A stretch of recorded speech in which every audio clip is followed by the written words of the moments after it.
Welcome students to yet another class of YouTube live classes, and this is the botany class.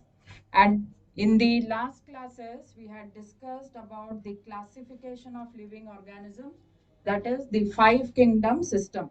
In the five kingdom system we had already seen that the living organisms are distributed in the five kingdoms: the kingdom Monera, Protista, fungi, plantae, and animalia.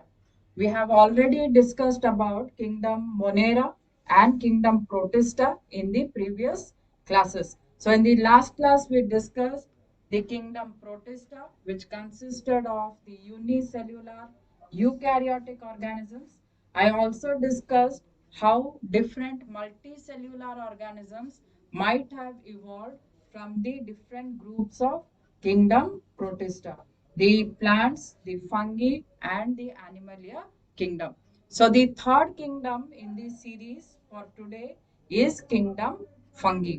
So kingdom fungi is the third kingdom in the five kingdom classes. So what are the fungi? So we commonly say the fungus. The fungus are the fungus are the eukaryotic organisms, multicellular, and the eukaryotic multicellular organisms.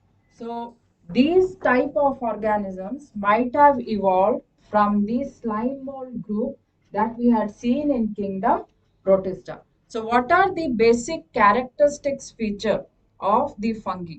The salient features of kingdom fungi, if we start, is this kingdom comprises of the eukaryotic multicellular but achlorophyllous structures. Achlorophyllous is the organisms which do not contain any chlorophyll. That is, they will not be able to prepare their food and they will be heterotrophic in the mode of nutrition. This kingdom fungi had been separated from kingdom plantae by Whitaker in his five kingdom system. And the study of fungus or fungi is known as mycology.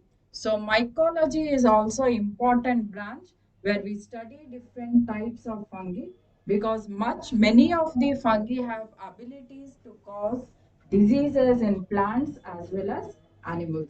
So mostly in plant pathology, the study of fungus is important, as there are different crops which can be destroyed by different fungi. So in today's class, we shall discuss about the general characteristic features of the fungi and the classification of fungi into different groups. So where are the fungi found? The fungi are always cosmopolitan in distribution. What we mean by the word cosmopolitan? Cosmopolitan is found almost everywhere. You can find them in soil, on growing in water, as well as some spores in the air. And basically, they do not grow in much dry conditions.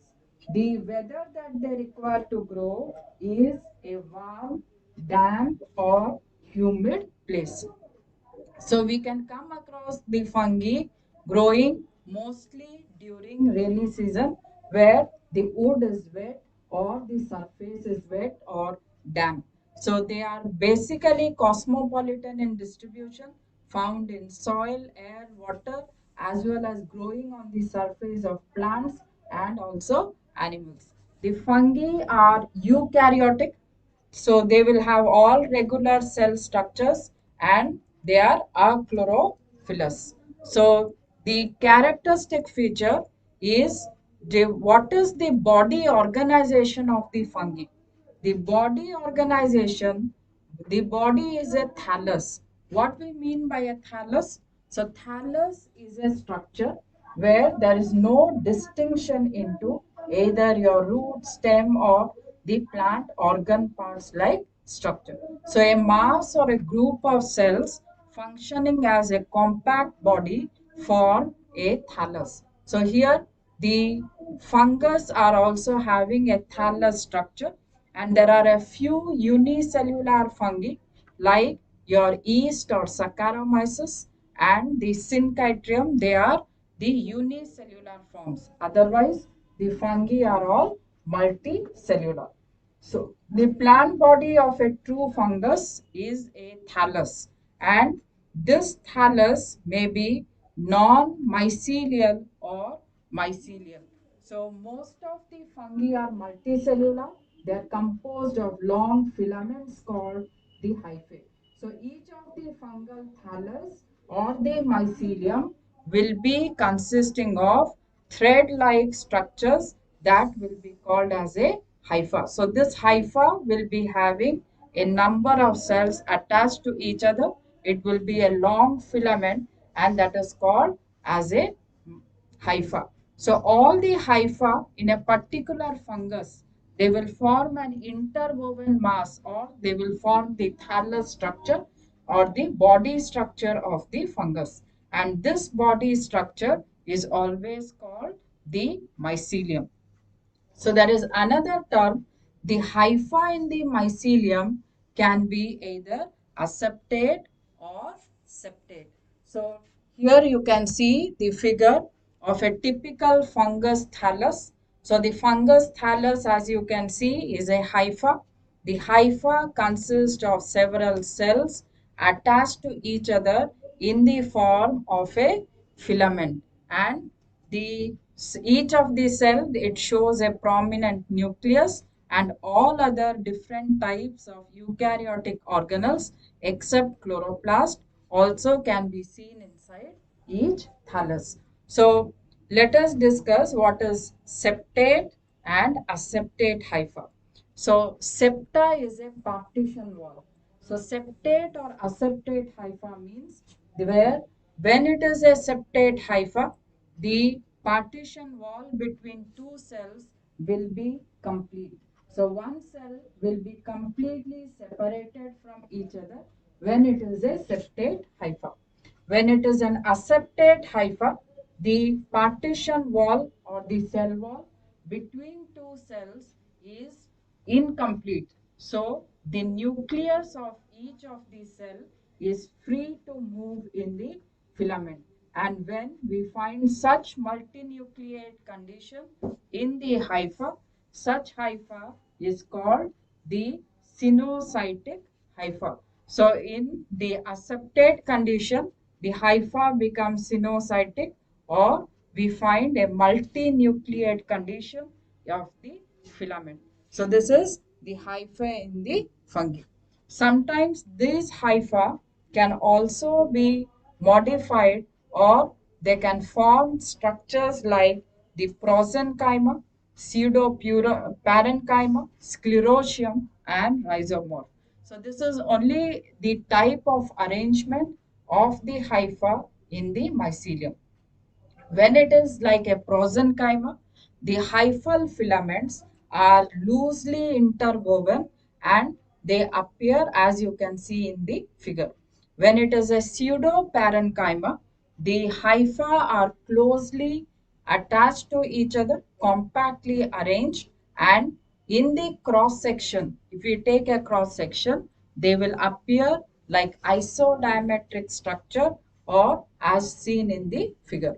Sclerotium and rhizomorphs are sometimes found during vegetative reproduction. Sclerotium is again hypha, compactly arranged but with a hardened outer surface. And in the rhizomorph types, we find the hypha are again compactly arranged and they can be seen as rhizoidal structures or simple root-like structures. So these are fungal mycelial forms. So now what you can see inside each cell of a fungus. So the cell characters of a fungus is the cell membrane is here bound by the cell wall. So the cell wall here is slightly different from that of the plant cell wall. And most often the cell wall is made up of chitin and other polysaccharides. So chitin is also called as the fungal cellulose and it contains nitrogen. So it is made up of compound called chitin and other polysaccharides, and sometimes small amounts of cellulose can also be seen. So below enclosing the cell cell membrane, in inner to the cell membrane, we find the cytoplasm. So the cytoplasm contains the cell organelles like mitochondria, the Golgi body, endoplasmic reticulum. Because the fungal cells are eukaryotic, so you will find the nucleus is distinct, surrounded by a nuclear membrane. And the reserve food, the extra food that they receive is glycogen and oil. Most often it is glycogen and oil. Starch is not found as found in a plant cell. So here in this character, we find that the fungal cell resembles the animal cell storage product, which is mostly glycogen and oil. So reserve food here is glycogen and oil. The cytoplasm here again contains structures or vesicles called as the chitosomes. So what are the chitosomes? Now these are the Golgi body vesicles which contain or store the cell wall material for the formation of new cell wall between the cells of the hypha. So here the cell may be uninucleate condition where we saw in the septate hypha. Cell may be binucleate. The condition here is called as dikaryotic, which may arise by the protoplasmic fusion of two cells, or it can be multinucleated, or it can show the sinusotic condition. So these are basic characteristic features that we see in the cell of a fungal organism. Coming to the reproduction part. So the reproduction part of the fungus, the general reproduction can be divided into three groups. The vegetative reproduction, the asexual reproduction, and the sexual reproduction. So we shall discuss first the vegetative reproduction in the fungi.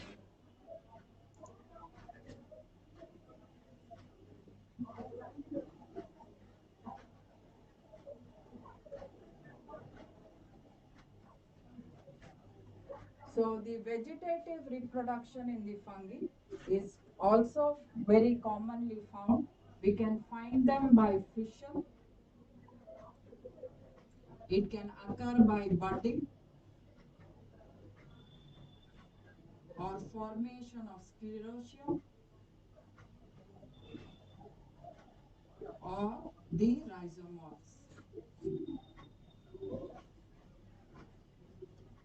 So fission and budding are two simple processes which can be seen in most of the yeasts, which are unicellular or in the genus Saccharomyces. So what happens during the process of fission and budding? We shall see it by a diagram.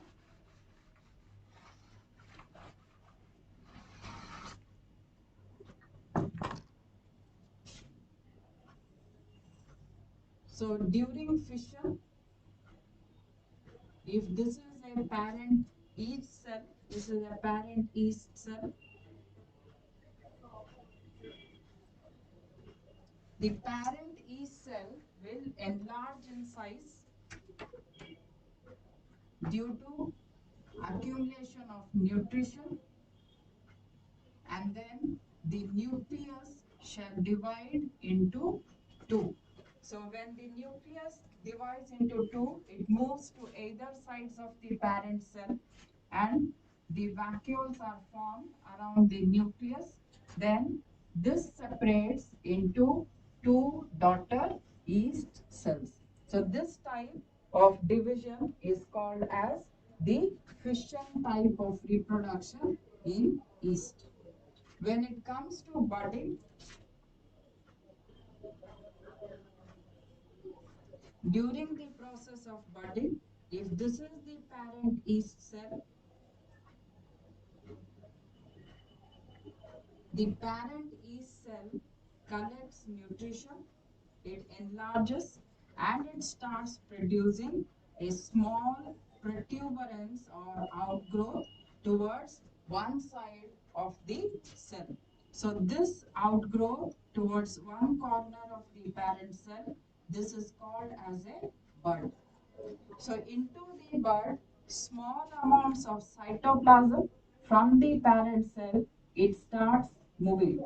So cytoplasm is distributed into the growing bud. The next step is the nucleus that was present in the parent cell. It also duplicates the DNA and it divides into two nuclei.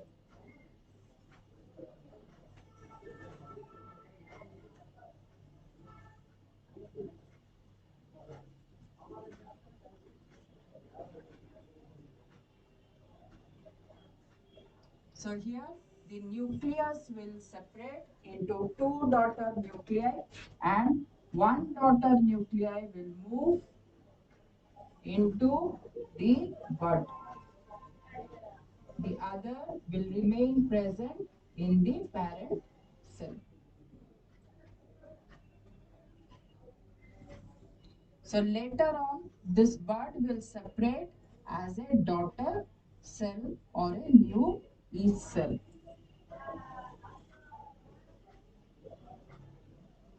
So this process is called as the process of budding.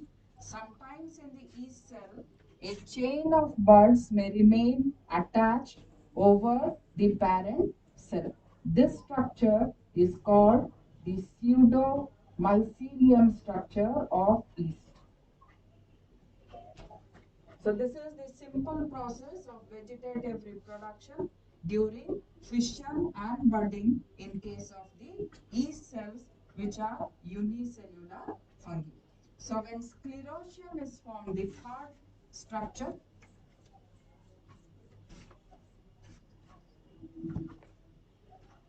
is the sclerotium. The sclerotium here can be seen. So here you find in the diagram the dark compact round mass which is protected by the dark covering of the hypha is called as the sclerotium. So any small part of the sclerotium can again start growing as a new fungal thallus. So the other is the rhizomorph. So in the rhizomorph, you can see a rope-like twisted masses of hyphae that remain inactive until they get favorable growth conditions. So favorable growth conditions here is dampness basically or humid condition, and they will start again growing back as a new mycelial structure. The next part is the asexual reproduction types in case of the fungi.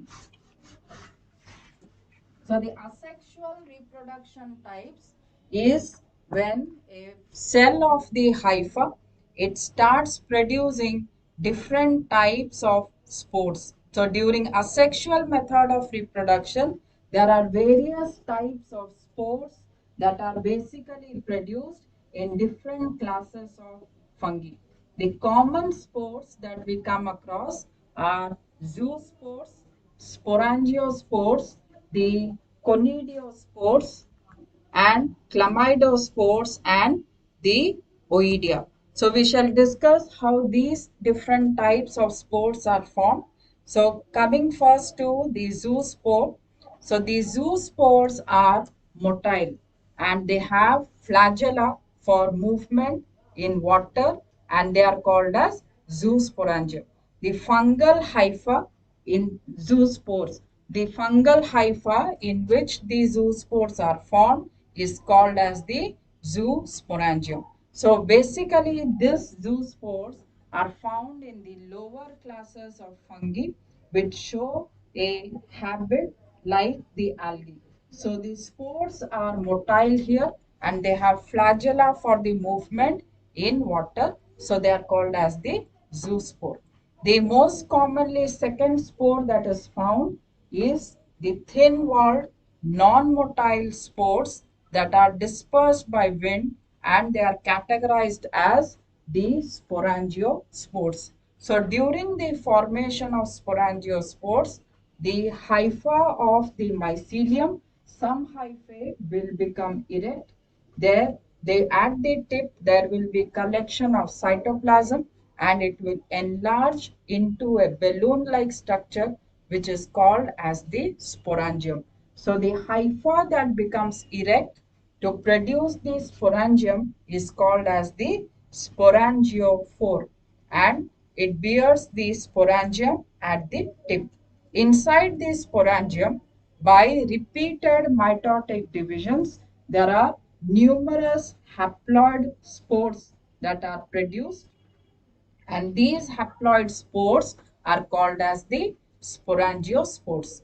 When they become mature, when the sporangiospores become mature, the sporangium wall ruptures and they are all released and carried off or dispersed by wind to a new surface where they germinate or they produce a new hypha or mycelium. The third type is called as the conidia. So conidia are again asexual spores which are produced at the tip of the conidiophore. So conidia here are also non-motile like the sporangiospores. So the conidia are non-motile. They are also thin-walled and the spores are produced exogenously.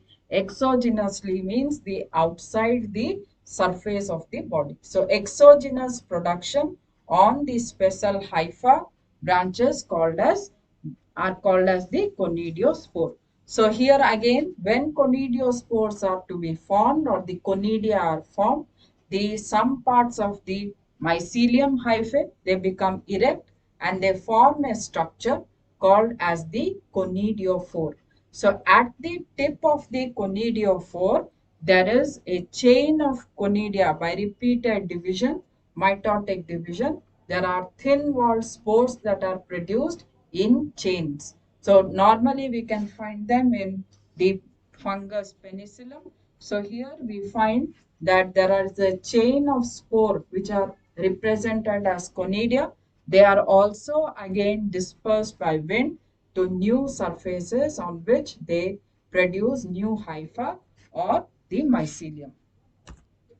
The other two spores that can be produced are the chlamydospores and the oidea. So when chlamydospores are thick walled, so in the hypha you can see thick walled structures that are produced and these are called as the chlamydospores. So chlamydospores are thick walled unlike your sporangiospores and conidiospore or conidia.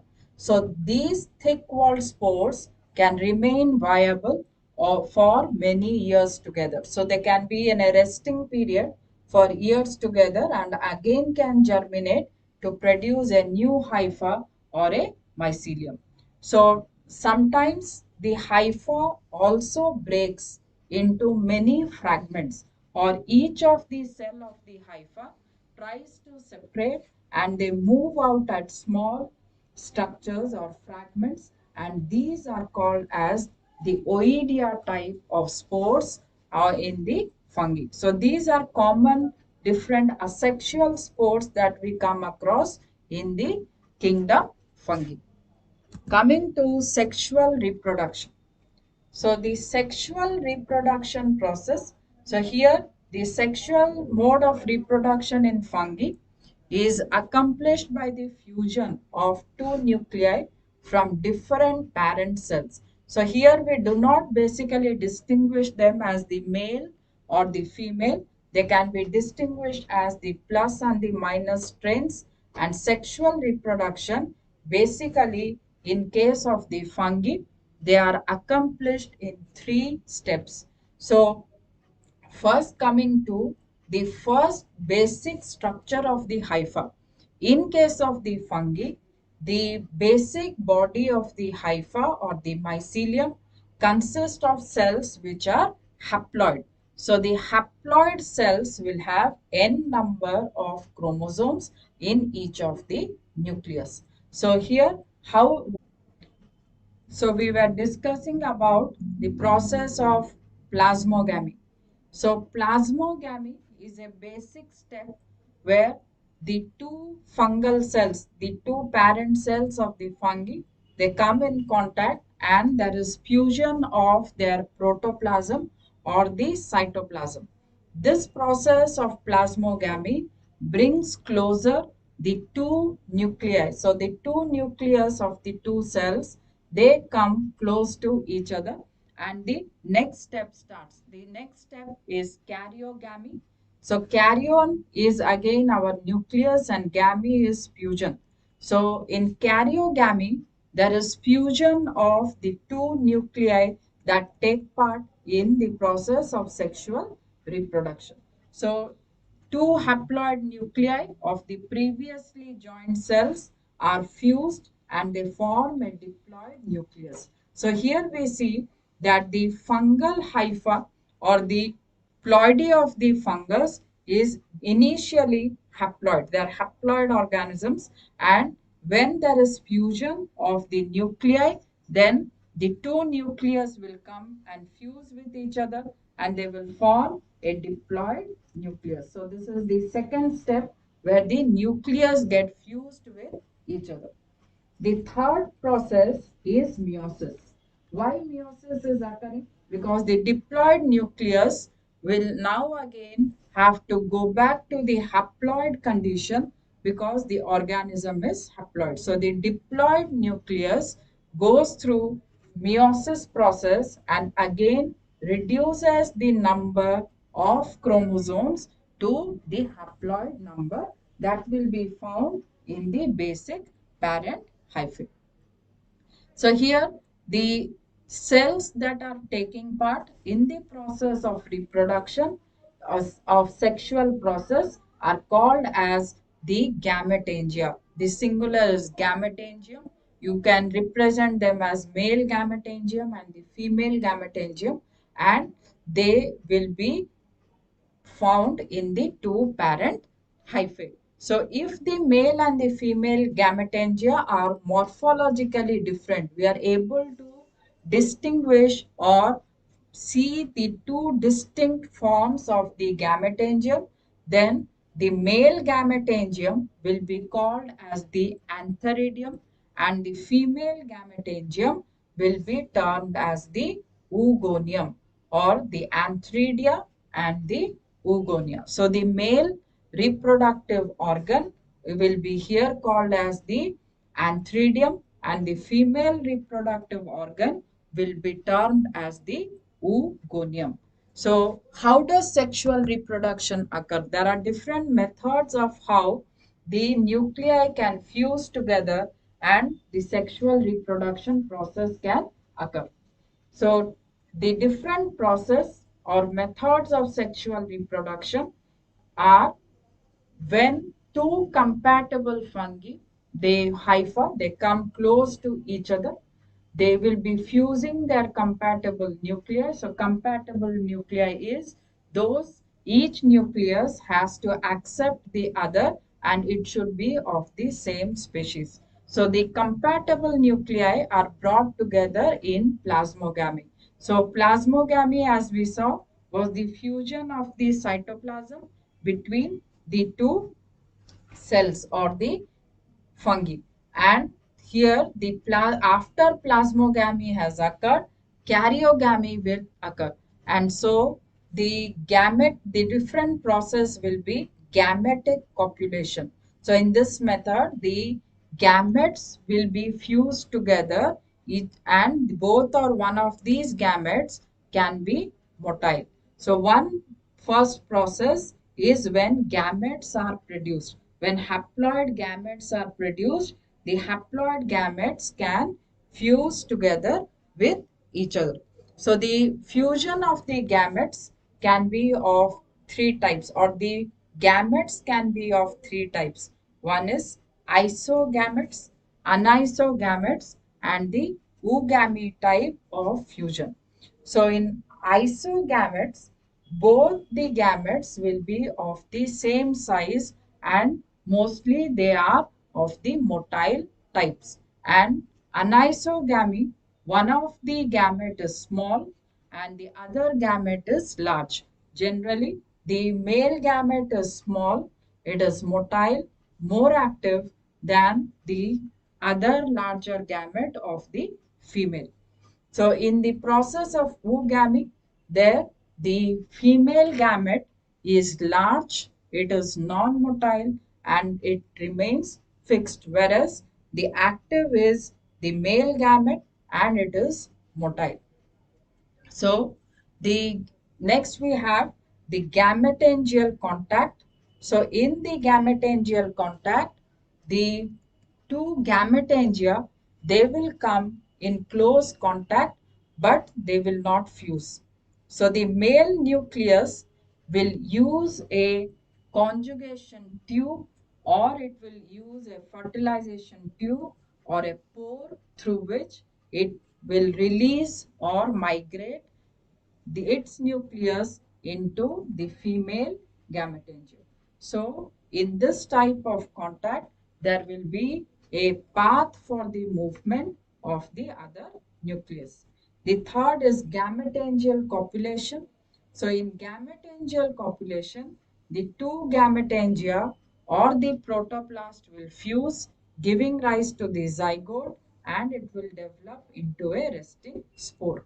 Sometimes even somatic copulation occurs where the entire somatic cell or normal vegetative cell of the two fungus, they fuse and they grow or into the next generation. Spermatization is again a process in which the male structure or the male hypha produces the special structure known as the spermatium, and the spermatium when released they fuse with the female structure and then the female gametangia receives the spermatium. So in the figure you can see the different types of process of the fusion methods of the hypha or the gametangia. So different types of sexual spores are then produced. See, the sexual spores can be in ascospores present inside the ascus.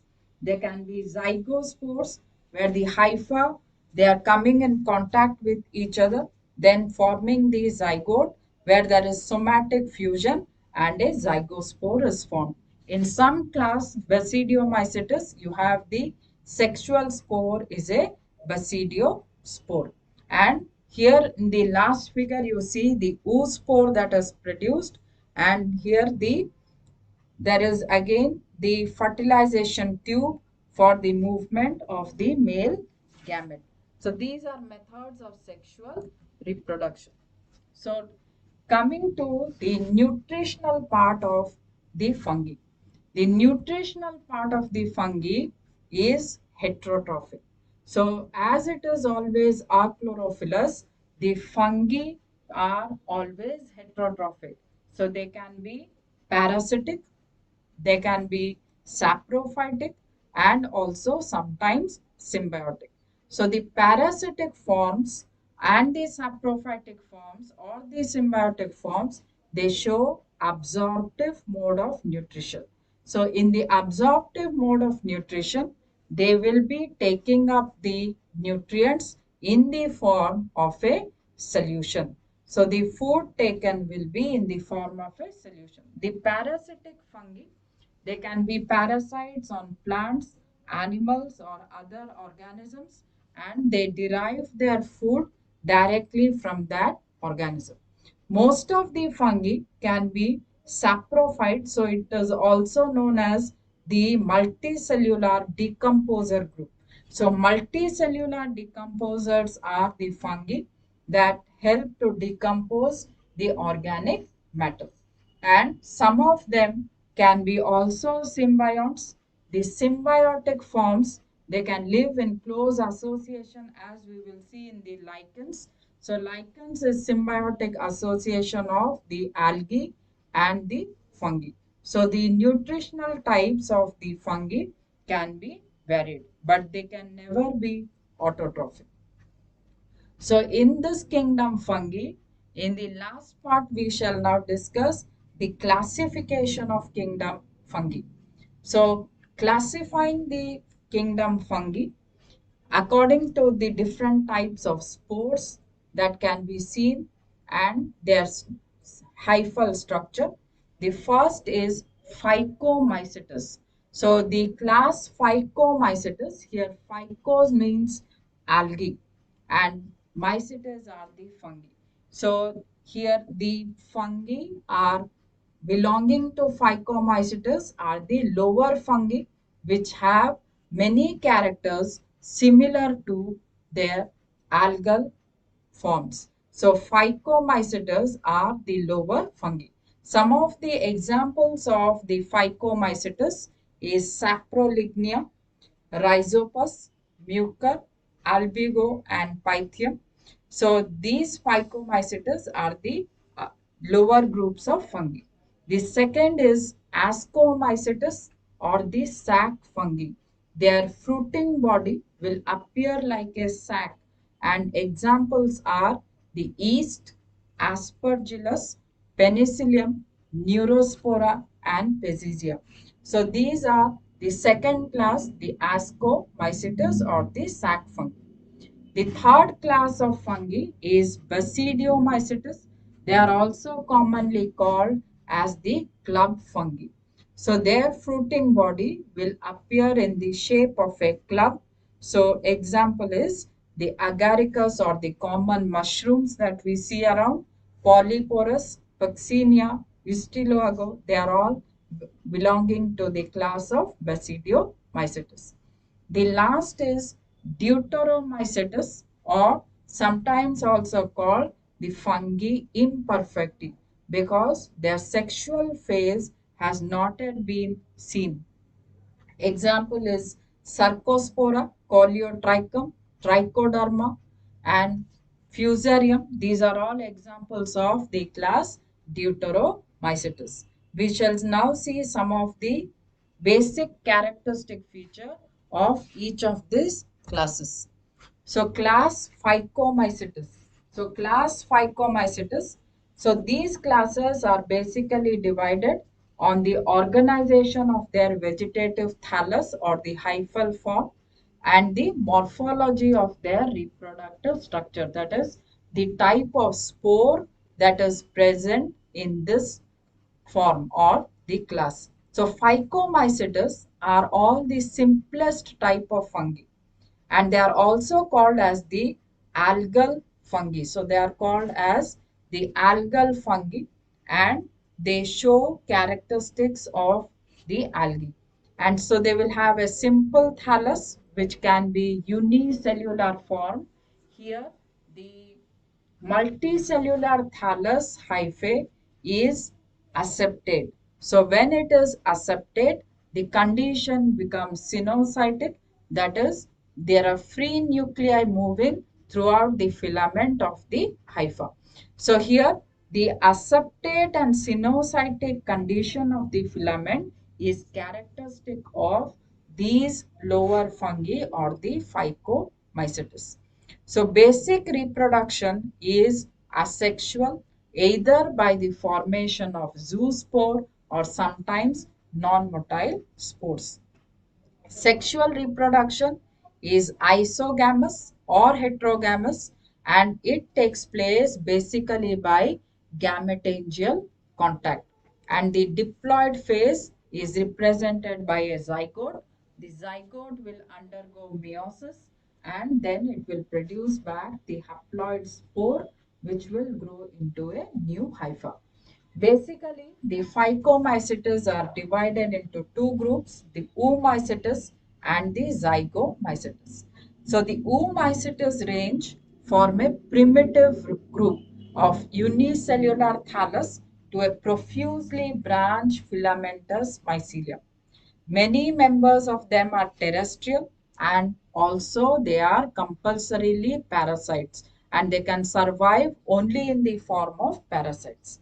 Their reproduction will be by the help of biflagellate zoospore. So they will be always requiring a surface with water so that their zoospores can be transferred from one place to another. So sexual reproduction is oogamic, that involves the fusion of male and female gamete to form the oospore. And the oospore will then undergo meiosis to produce the haploid zoospore. So Phytophthora infestans, which causes late blight, potato blight, is an example. Similarly, zygomycetes, the group name zygomycetes because a diploid resting spore called as the zygospore is formed. So how is the zygospore formed? That is when the two gametes fuse, they form a zygote. It is surrounded by a cover and that resting spore becomes a zygospore. Most of these zygomycetes are saprophytic. Some are parasites on the animal and plants. Vegetative body is mycelium, profusely branched, aseptate, sinusoidal.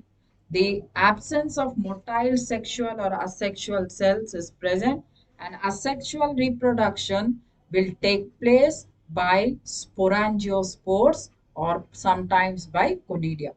The sexual reproduction will be occurring by the conjugation of the gametangia forming the zygospore. So formation of zygospore can be seen in the next previous slide. So examples is Rhizopus and Mucor belong to zygomycetes. The second next class is class Ascomycetes or the sac fungi.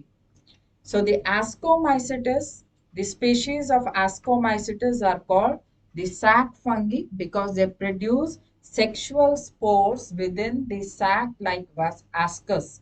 And general characters is Ascomycetes are mostly terrestrial. The phycomycetes were aquatic and they occur mainly as saprophytes or parasites. They have well developed branched septate mycelium. So here we see the transformation from aseptate hypha in the phycomycetes to the septate form in the ascomycetes.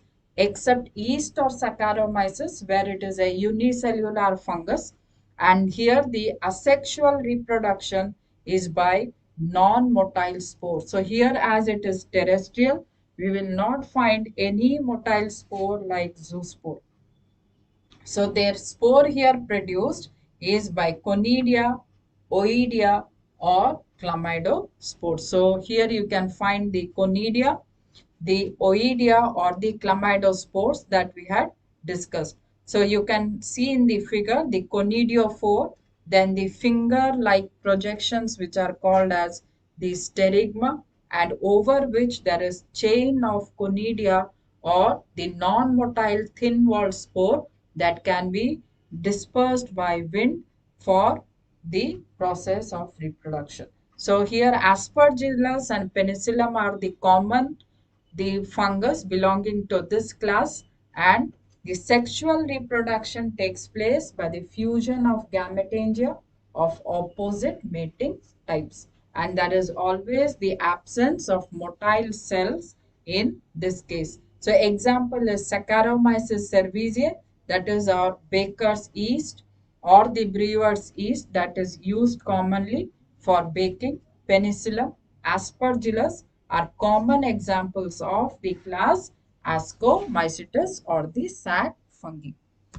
The next class is class Basidiomycetes or the club fungi. So here the members of Basidiomycetes are saprophytic or parasitic. They are named Basidiomycetes because they produce basidiospore in a structure which is like a club-shaped basidium during sexual reproduction. So this club-shaped basidium is like the cap of the mushroom. So that is the club shape, and so they are called as Basidiomycetes. Here mycelium is highly developed and they are much branched. The hyphae are much branched and also septate. You can see the septa in the figure. The primary mycelium with septate hypha. So a complete partition wall between their cells can be seen. So when sexual reproduction has to occur, the mycelia are differentiated into two types, the plus and the minus types. So positive and the negative instead of male and female. So there are two kinds of mycelium, the primary and the secondary mycelium in these cases. So when fusion occurs between two primary mycelium of plus and minus types, so there is a short period where the two nuclei remain inside one cell. So this phase is called the dikaryotic phase in case of the basidiomycetes. So then there develops the basidium and the basidiospores are produced in case of the basidiomycetes. The dikaryotic phase is formed after which the basidiospores can be seen. And there is here also you do not find any motile cell throughout the entire life cycle. So the basidiomycetes are considered to be the most advanced fungi as their fructifications are often large, prominent that you see in each mushroom. So mushrooms or Agaricus, Puccinia, they all belong to class Basidiomycetes. The last class is Deuteromycetes, the fungi imperfecti. So these are found as an artificial class of fungi and they are saprophytes and parasites and they cause serious diseases in plants, animals, including human beings. So here they reproduce asexually by conidia along with other types of spore. The sexual reproduction phase or sexual reproduction is completely absent. So they are that is why called the fungi imperfect because one the perfect cycle is not found. The asexual stage or the imperfect stage is well defined, but the sexual and perfect stage is absent in the life cycle.